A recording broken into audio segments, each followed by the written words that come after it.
take over from there. All right. Thank you, Susan. Thank you, Mary. Beautiful. Welcome, everybody.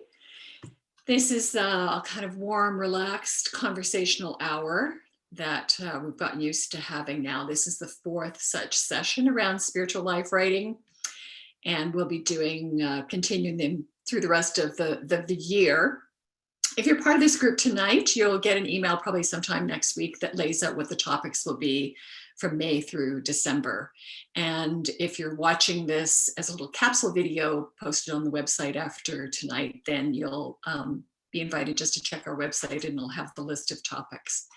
So I've been given kind of free rein to play with topics that are really interesting and problematic for anybody doing spiritual life writing. So tonight I thought we'd just dive into the hard stuff and talk about language and the kind of words that we're using or not using. And I'm going to use we language the whole time because I'm not here really as the resident expert. I'm here as the resident instigator, just to kind of, seed the conversation and help us think through some of the issues that come up repeatedly. And how can we then, in an hour together, think creatively and concretely about really interesting things that we might do. Or you might want to just sit back and just be aware of the complications around this language. And that's really good too. So I have a PowerPoint. It'll take 15 minutes, not that long. And again, it's just to kind of stir the pot, raise issues, get us thinking, and then we can go into breakout rooms and just converse with one another and kind of unburden ourselves and bare our souls and play with it. And then we'll come back together and just talk with one another. And you have questions, that's great. But really, this is an hour for all of us just to have these really honest, frank, interesting conversations around this kind of writing. So I'm going to get us started. There we go. So yes, this is where we are, Faulty Towers. If you're a fan of British sitcoms, you'll realize that it's a pun on Faulty Towers, which is those fun BBC shows. And trying not to make it a very scary topic, even though a lot is on the line with the language that we use. It's still really an interesting thing to kind of come at it also with some humor and some humility and some playfulness, and not to be intimidated by language and language issues that come up, but try to come at it in some kind of creative way. And even just to have a little bit of distance between ourselves and the words we're using so we can kind of turn them over and understand our relationship to them in really interesting ways. And that's my website address there. If you want to get a hold of me afterwards, that would be fantastic. So this is my manifesto for the evening. Language is lifeblood to a writer. Language is what connects us to our readers. The words we choose will either open doors or shut them. So this is the starting point. This is a place to come back to. So I'm going to really assume that all of us gathered here care about language. We care about writing because we really want to communicate. We want deeply, deeply to connect, to express ourselves, yes, but really to connect with other people. So writing, by definition, is a bridge building. It's a connecting exercise. It's a way of reaching out, of diving deep inside and coming out to really to connect with other human beings. And all we have as writers are the words. They are our beasts of burden. We don't have any other tricks. That's it. That's all we've got. And so what we do with it and how we do with it in our relationship and the words that we love and where they land with other people, where they land in our bodies when we use them and where they land in other people's bodies is really, really important. And we're just giving ourselves permission to think about that tonight. And I love this quote by the poet Caroline Forché: "The world is at once fallen and holy, both at the same time." And this is a beautiful way of summing up the conundrum. This is the beautiful way of saying language is imperfect in the same way that human experience is imperfect. And so here we are, the kind of people who are dying to write about the sacred and about transformation and about spirituality. And we're using this utterly imperfect form of language to do that. But that's the nature of things, that the world is both fallen and holy. That's just the way it is. That's what we have to work with. How do we move forward, given that that's the case? Now, interestingly enough, this is so curious. Of course, this is my wonky part that looks up how the word spirituality is used. And Merriam-Webster, which is one of the go-to sources, Merriam-Webster Dictionary, one of the go-to sources that tracks word usage on a daily basis, but also over the course of a year, now says that the word spirituality stands in the top 3% of words looked up. Now, this is a word that's been around since the 15th century. So it has a huge history, a complex history it's used differently in all kinds of different traditions and different circumstances. But lo and behold, we find ourselves in a moment in time when it's in the top 3% of words that people are looking up. Why is that? Because people want to understand it. They want to know what it's about, and they want to know how to use it properly. So at the same moment in time, look at the definition that Merriam-Webster Dictionary is using for people. And this is the learner's definition. So this is the definition that they're using for people who are trying to master the English language or learning the English language. And they're looking up the word spirituality. And it's a noun, and it stands for, according to the dictionary, the quality or state of being concerned with religion or religious matters, the quality of or state of being spiritual. So if you're someone who's uncomfortable with the relationship between religion and the word religion and spirituality, this might not be a definition that sits well with you. Okay, just let that register. Just take that in and breathe with that for a moment, because this at this moment in time is how the word is being used in the culture. And the examples, 2 examples of sentences: a man of deep spirituality equals a very religious man. Or we studied Eastern traditions of spirituality, meaning we looked at. So those are 2 examples of how the word is being taught to people, or what the usage is. So the beauty of this is that language is very fluid. So I wouldn't be surprised, but that in 5 or 10 years' time, we'll go on, look at Merriam-Webster Dictionary, and the nature of the definition will have changed, because language is a living thing. It will change. The definitions will change as people's use of the term changes. So watch for that. So this is the interesting thing. If you're wanting to use language around that dimension in life, what we call the ineffable, or things that are very hard to capture, and you're using words like spirituality, religion, faith, tradition, practice, ceremony, which is the key word in Indigenous traditions, these are tricky words to use if you're a writer, because they mean different things to different people. They mean different things in different languages, in different contexts. At different times in history, they meant entirely different things from what they do now, and in different places on the planet. So this is just one of those moments where it helps us to kind of stay humble and remember that. If we're using these words and we're assuming that everyone is understanding them the same way we are, maybe it's a good time to take a deep breath and just do a kind of reality check with that, and remember that that might not be the case. Okay, even your own understanding or your own use of those words, how has that changed from where you were earlier in life? Just pause and take note. So I kind of learned this lesson. I've learned this lesson over and over, but I learned it especially when I did the book Body and Soul. And what you're seeing here is a poster for the Toronto launch of the book. We had launches at different places across the country. In fact, we have somebody on the group tonight who's part of that collection, I'm very proud to say.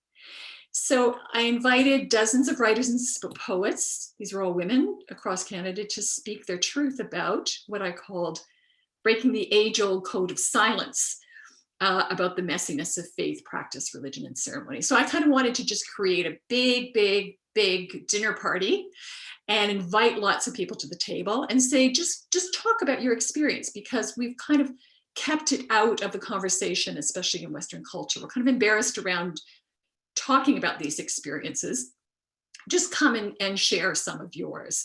And what I learned partly in putting that collection together was there was no uniformity. There was no, and these were sophisticated writers, and there was no common understanding about how to use the language and how to use the terms. And I could have despaired, but I actually found that really enlivening. And I found it very hopeful because, again, it speaks to the fluidity of language, the dynamism of human experience, and the fact that everyone felt permission to explore and articulate her experience in different ways. And it's that permission that I really want you to feel and to sense and to have. So I found it a really, and it just kind of shattered a lot of expectations, putting that book together and realizing how profoundly different people are using language around spirituality, religion, faith, practice. There's just no common parlance. And maybe that's teaching us something really important. So the way we use these words depend on how we relate to our community, past and present. That's an interesting thing to think about. We could just stop and pause and spend a whole lot of time thinking about that. If you come from one kind of background and you were raised with speaking about these things in one particular way, think about your relationship to those things now. And would you use that same language? So for instance, if you were raised in a God-saturated tradition, when did you hang up the word God? Or did you? But when did you park it and just say, you know, I don't think I want to use that anymore. I don't want to capitalize it. I don't feel comfortable with it.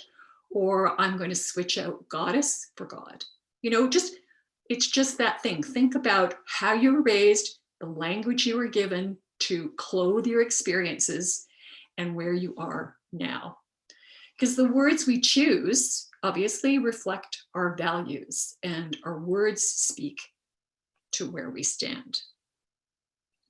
So just to think about it for a moment. So scholarly writing, as opposed to creative writing. So I'm coming from always trying to balance both communities. Scholarly writing uses the word spirituality in ways that resonate with whatever discipline the author represents. Okay, so for instance, the book that you're looking at here, it's a textbook. It's a 500-page textbook, represents collaboration across 3 continents and every imaginable sphere of healthcare. So psychiatry, social work, addiction counseling, palliative care, alternative medicine, experimental practices that come from spiritual traditions that are also used in healing. Everything you can think of is addressed in a volume like this. And so if you're someone who comes from, say, a tradition of or practices of, say, Reiki or energy work or body, any kind of embodiment and healing, these would be natural conversation partners for you, right? They might not be using the words exactly the same way that you are, but they're people who are thinking about these issues in really interesting, complex ways. And they're trying to present it and make a case for the fact that spirituality belongs side by side with scientific knowledge for healthcare. So it's a really interesting kind of way of approaching the entire discussion around spirituality. So one of the authors defines it as a kind of knowing and a way of meaning making that complements scientific knowledge. But again, that's when you're into academic, theoretical, pragmatic speak. Okay, and that's very different from the kind of thing you're trying to do if you're in creative writing. So let's imagine that you come from a community of practice. So here are 2 beautiful books that speak to communities of practice.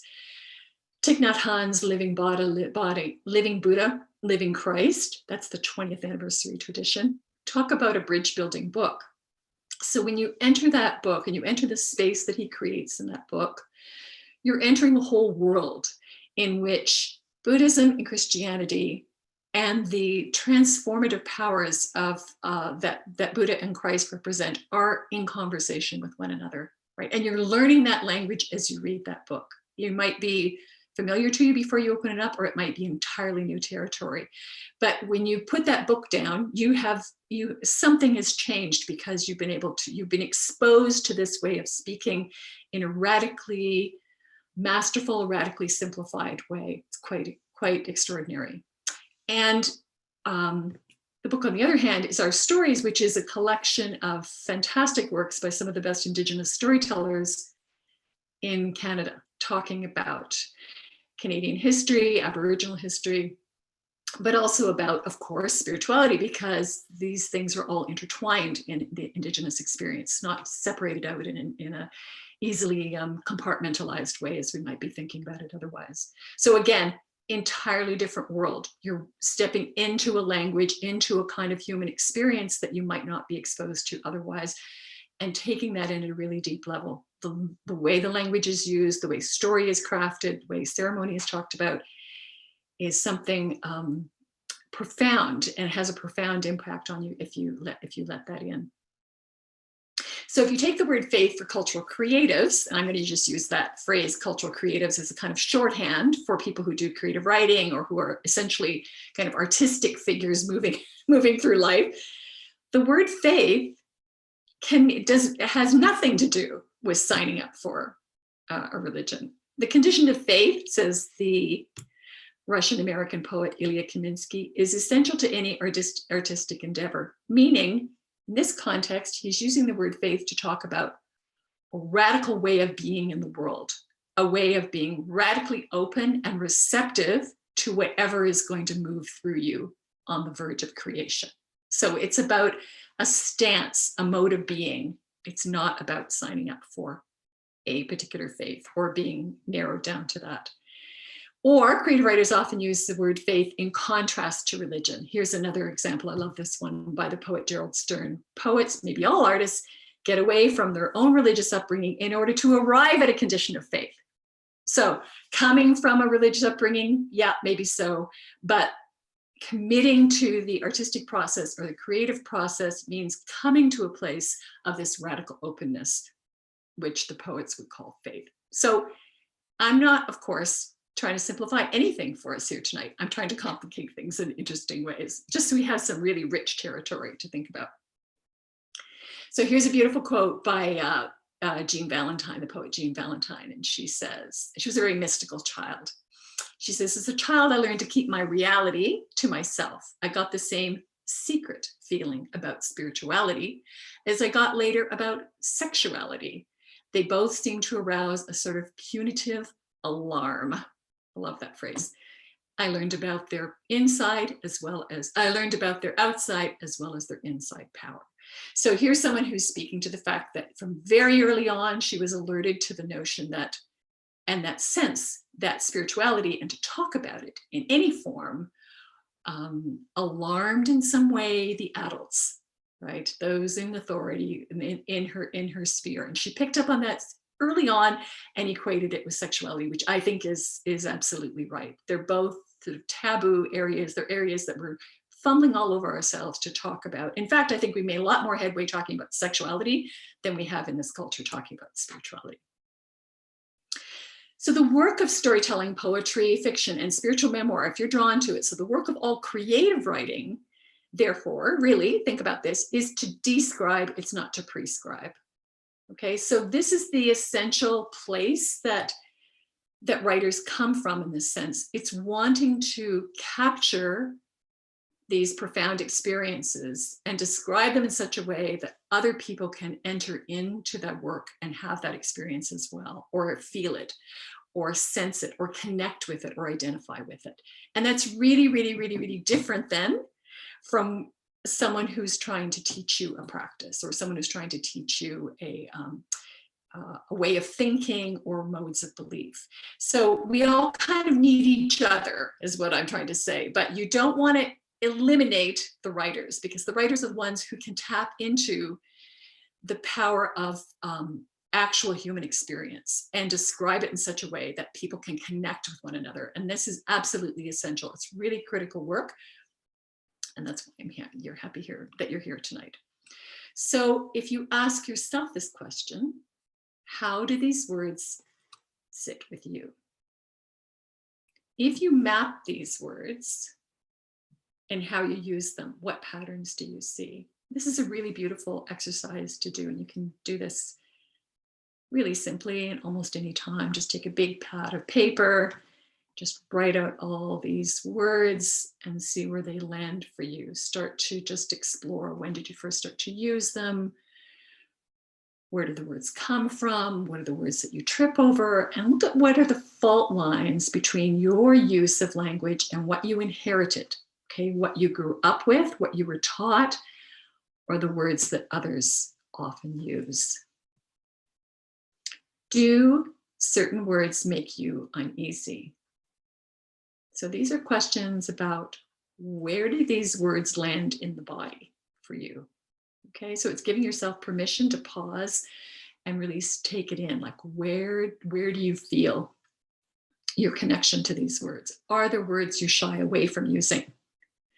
Which words invite you in, make you feel at home? What kinds of words come to you when writing? So that's what I mean by complicating things. So let's just give ourselves permission to go into some, small groups and little rooms with perfect strangers